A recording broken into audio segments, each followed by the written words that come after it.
All right, so look, we're gonna talk about the All NBA awards. All of them, ladies and gentlemen. We're gonna get right on into it because it's a lot to talk about. So, with that being said, we're gonna start it off with the Coach of the Years. That's right. And well, how do I define my coach of the year? I gotta give you my criteria if I'm gonna tell you my answers. That way y'all can listen to the criteria, see if you like the answers, and then or see if you like the criteria to begin with, and then listen to the answer. At least you can understand the logic, right? So at least the coach of the year criteria, you gotta have the team success and the Wilder storyline. What that means is your team got to be successful. And for those, if you got a weird story to tell, well, I mean, that might help your case out a little bit. Context does matter. So again, maybe there's a team that slipped, but they coming back up, and you see that late push. We appreciate those type of moments. So those coaches get their flowers too. So again, my coach of the year criteria is as that again, team success and the Wilder storylines. So with that, I got a couple coaches in mind. Ty Lue for the Clippers is probably gonna get my nod right now. He got to be top 3 in the West. Kawhi and PG, they be injured. So if your stars are still injured and you're top 3 in the West in a tough West, I got to give you a tip of the cap for Coach of the Year, bro. Then we also got to talk about Joe Mazzulla for the Celtics, and they got to be number 1 in the NBA. Again, I've mentioned before, they're out of that cutesy phase. Y'all got to dominate. So if y'all number 1 in the NBA, I might have to say, hey, Joe Mazzulla, you got that nod unless someone wins off a Wilder storyline. Next, we got Adrian Griffin for the Milwaukee Bucks. Again, we got to go number 1 in the NBA because you got Dame and Giannis. That's supposed to be the best duo in the NBA now. That's what I'm hearing. So if that's the case, that's the expectations. Well, and they got a solid team, right? Well, they got to be number 1 in order for them to get that team. But also Adrian Griffin, rookie head coach. I mean, I might give him some flowers. Maybe top 3 in the East. I'll see how it shakes out. But number 1 in the NBA because you got those two. We also got here Quinn Snyder for the Hawks. I do like the Hawks this year, ladies and gentlemen. They are an interesting team. Trae Young could be having an MVP-ish year, but we got to see how that shakes too, though. He is getting up there in age, so none of them prime years is starting to come around the corner. So I know you might start hearing his name into the MVP discussions just a little bit. So I'm looking at Quinn Snyder, especially if they make a big trade, and let's say sneak up to the third team in the NBA in the East, maybe top 4. You might have something to talk about. We also got here Willie Green for the Pelicans. Ladies and gentlemen, the Pelicans are a contending team when healthy. So if they're at the top of the West, I gotta give the nod to Willie Green, bro. Because again, they got the talent, and he's shown again that he can get to the top when healthy. So that was my dark horse last year. That's a candidate for me this year. Other ones you got Jason Kidd for the Mavs, Frank Vogel for the Suns, Ryan Silverfield for the Wolves, and then you got Mike Malone for the Nuggets. But those kind of round out my coaches of the year. So we can go ahead and go on to the next one. But again, I did say maybe it's biased, but I do want Ty Lue to get one. He deserves it. It's about time, right? Like PG and Kawhi, they've been hurt for so long. It hurts me. I'm like, I don't know. We'll talk about it another time because now we got to go on to the rookie of the year. That's right, the rookie of the year, which again, my criteria is as follows. You got to talk about the criteria to see if you like my criteria, then you can listen to my results to see if it's logical and if you can and how it goes against yours. Of course, we got Victor Wembanyama. From the Spurs. It's probably the fan favorite, right? We also got Chet Holmgren, ladies and gentlemen. I don't know if y'all remember that or not, but he did not play last year, so he's a rookie this year. Stay tuned. He's on the Thunder, by the way. We also got Scoot Henderson for the Blazers. He was drafted number 3 this year. And then we also got Amin Thompson and Azure Thompson. Amin's on the Rockets and Azure's on the Pistons. But both of these brothers can boogie. So I'm expecting them to have solid production. I'm curious about Azure's role going forward this year. Could be his and Amin's actually. They got a nice little guard to work with ahead of them. At least Azure is going up against players his age, right? Like Hey, dog, I'm got to go up against Fred VanVleet, Jalen Green, Dylan Brooks a little. Like, it's going to be a little tough. So, but we'll see how it shakes. But those 5 players, rookie of the candidates. And honestly, my pick is Chet Holmgren. I got to pick anybody. And I'll say Chet Holmgren and Victor Wembanyama for co-rookie of the year. Because you got to think, too, Chet Holmgren's probably going to have a big impact in OKC going to the playoffs this year. He's also going to produce himself. So how does that factor in with Victor Wembanyama's star-studded year? It's going to be a Carmelo Anthony and LeBron James type scenario. Not saying they're that type of players scenario. But again, that's my answer for Rookie of the Year this year. I stated it before. I'm going to keep my prediction. All right, but now we can go on to Most Improved, which Most Improved for me is as follows, my criteria. Your production, of course, right? Then your situation, too. Like, I mean, you could be a 6th man, but if you're that 6th man that getting them starter minutes, that's really beneficial for you. Like, if you're finishing most games, that's going to bode well for you. You also got the prior year stats. Have you improved prior year? I would appreciate it if you did. And then your impact as well. How impactful are you to your team? Which kind of goes to your situation a little bit. But there's a little bit of difference as well. So with that, my listing is as follows. Scotty Barnes off the Raptors, Jonathan Kuminga off the Warriors, Jordan Poole off the Wizards, Trey Murphy off the Pelicans, Tyrese Maxey off the 76ers, and Onyeka Okongwu off the Hawks. Listen, ladies and gentlemen, I think these boys are going to have a really solid year. You should hear their names a couple times throughout the season. But if I had to pick one person this year, I gotta go. Ooh, it's tough. It's a tie between Tyrese Maxey, Scotty Barnes, and Jonathan Kuminga. I'm gonna go Tyrese Maxey because I think he's gonna have the ball in his hands a little bit more. So you're gonna see him a little bit more, and he's gonna be paired with Joel Embiid, James Harden, although that could get tricky. But he'll have the ball in his hands more, so you'll see him more. Scotty Barnes, you don't have Fred VanVleet, but I think they want to keep him for the future. So expect for him to showcase why they want him to be around, not to mention it's about his 3rd full season. So you should expect a little bit of a jump this year from Scotty. And then, of course, Jonathan Kuminga, paired with Chris Paul, Steph Curry, and the Warriors, being on that second team, I think he's going to flourish, especially if you watch preseason a little bit. So again, ladies and gentlemen, those are my picks. If I got to lean one player, I'm going to say Tyrese Maxey because of his situation, again, being paired with James Harden, Joel Embiid. While you think that might hurt him, I think that actually helps his case out. The gravity they pull is going to allow Tyrese to also be himself, make the game a little bit easier. And you've seen what he's done thus far. So expect him to take another little jump. But with that, again, y'all have heard my Most Improved.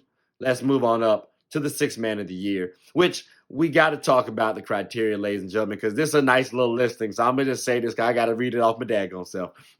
So off the break, if you averaging 20 points a game, you might be the automatic winner. I'm sorry. I don't know what to tell you, okay? That's what I've seen in history. That's what I got to work with. Plus 6 man bringing in 20 points a game. Bro, you might as well be a starter. I don't know why you're coming off the bench. But maybe you just want to come off situational awareness. I understand that. After that, though, top 3 points scored out of the 6 men, what you got to be thrown on this list. Because, again, you bringing in a lot of points for the team. Like, end of day, that's what the 6th man is doing, bringing in those points. Also, the win shares, though that's my tiebreaker person. Win shares aren't always the biggest factor for 6 men, but if we got like a tie scoring wise, I'm gonna give the win shares as the tiebreaker. Win shares mean who's bringing in the most wins to their team end of day. And then I've said this before, I'm gonna say it again. The Wilder storyline, right? If you got a wild story that helps your case out, we'll take it. You know what I'm saying? For example, like Eric Gordon, he was on the best team record-wise in 2017. As an example. You know what I'm saying? So again, that's my 6-man criteria. And my listing is as follows. Shout out to Malcolm Brogdon because he did win it last year. So we got to put him up here because there's a slight possibility that he could win it this year being on the Blazers. Who knows? We got to see how it shakes out. I don't think he can, but it's possible. They got to get to the play-in game, which I think there's a case there. For him to win it, not the case for the play-in.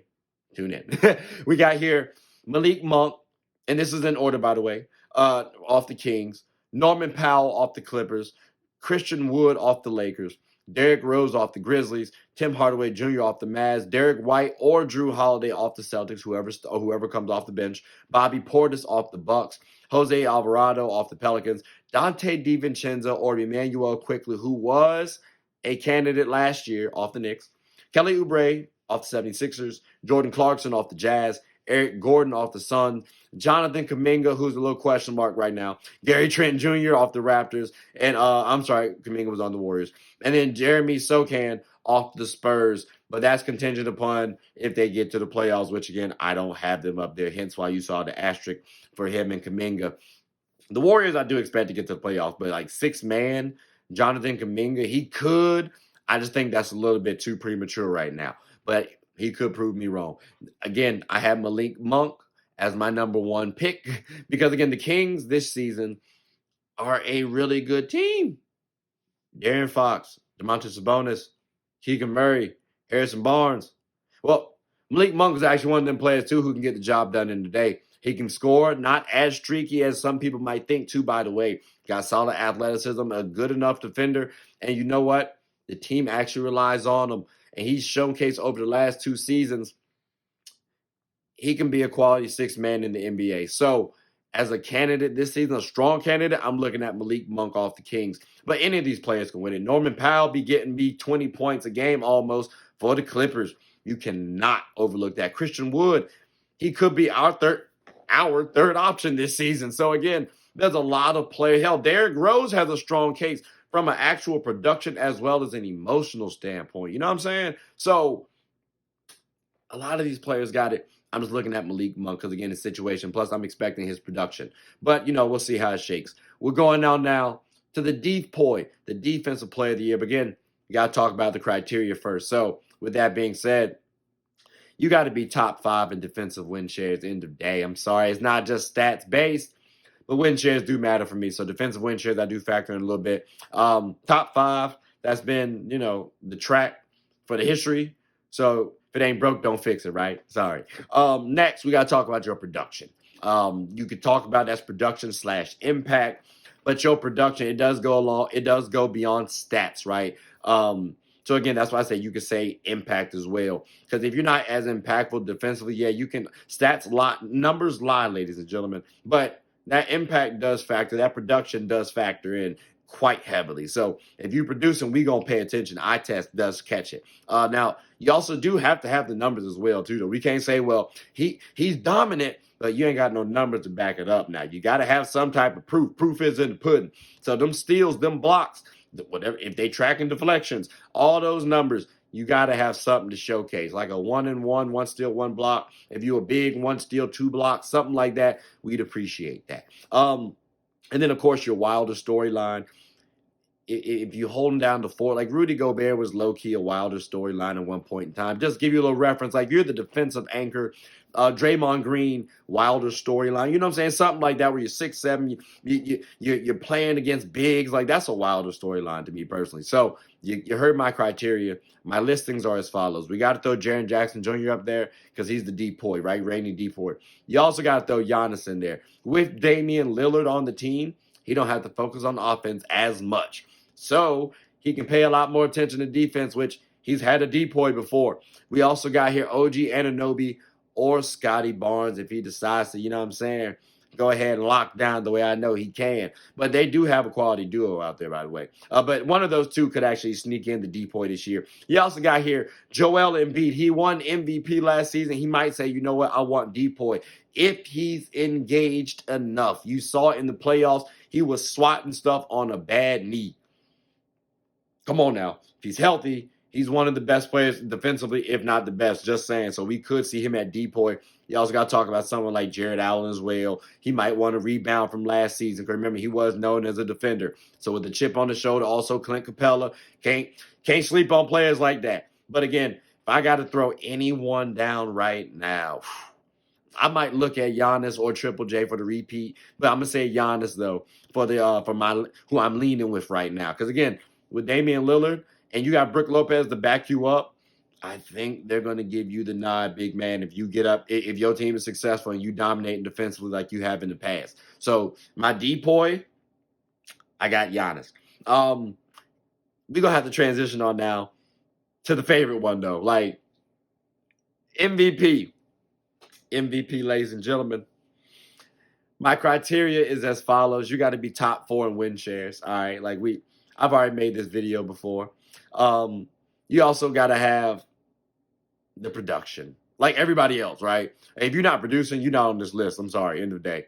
Then the team, your team, you got to be top 10 in the NBA. So that means you have to be number 1 through like number 4, maybe 5, okay? In the NBA. And then finally, of course, based on the themes that y'all have heard thus far, the Wilder storyline. So with averaging a triple-double and carrying your team to the playoffs, shout out to Russell Westbrook. That's a Wilder storyline, okay, as an example. Or leading your team who are missing the number 2 and 3 option to the playoffs as a 6 seed. Shout out to Nikola Jokic. Wilder storyline. Or dragging your team when you lose your dynamic duo to the playoffs. Shout out to Kobe Bryant, rest in peace. That's a Wilder storyline. So again, y'all understand what I'm talking about when I say Wilder storyline. So for the MVPs this year, ladies and gentlemen, first let's go ahead and get out the usual suspects in Giannis Antetokounmpo, Nikola Jokic, and reigning MVP Joel Embiid. But those 3, they've been up there for like so long, actually. It's almost kind of sad to mention them on the list at this point. Feels like cheating, right? So we got to talk about some new people. So with that being said, we got to talk about Luka Doncic, Shai Gilgeous-Alexander, Jason Tatum, and Anthony Davis. Yeah, I mean, maybe I'm a little biased right now because I'm a Laker fan. But I do believe those 4 players outside of the usual suspects can be MVP caliber or play at the MVP caliber level this season. Luka, he's been doing it almost since he came into the league, right? So if his team gets to the playoffs, it's going to be hard to put him out of the MVP discussion when it's just him and Kyrie. That's the perception. Or you got Jason Tatum.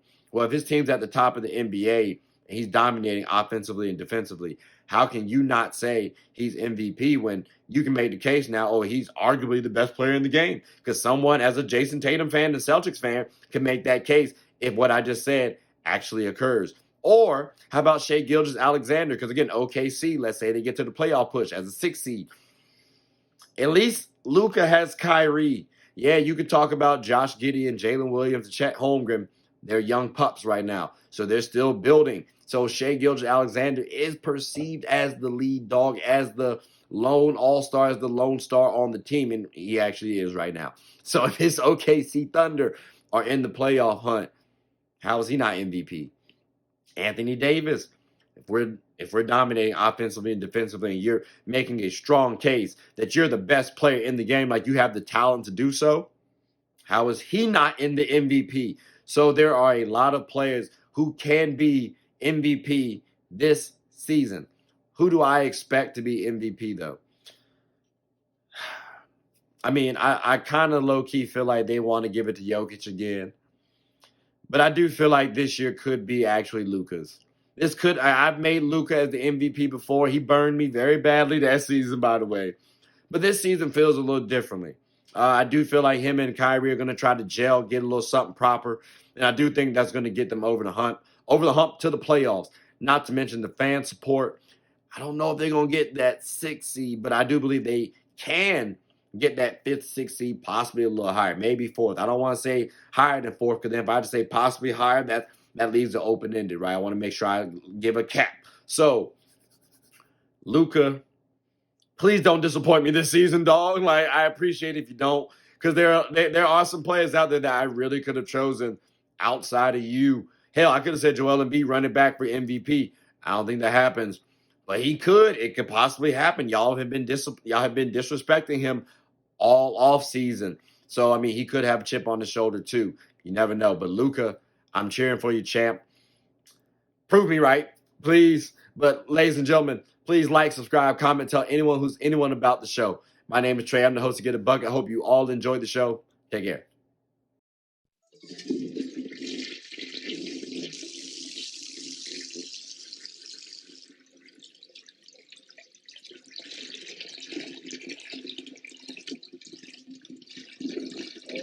did not know you guys were still here. As you can see, we're at the back end of the show. No pun intended, but look, hope you all enjoyed it. And before you go, please subscribe to the YouTube channel, follow the IG account, share the content to anybody who's anybody. And most importantly, leave your thoughts and comments below. But I gotta go back and play Buddy in 2K, so let me unmute him real quick. Excuse me. Hey, boss, I'm back. Nah, you better catch this word. You know we get buckets around here, too.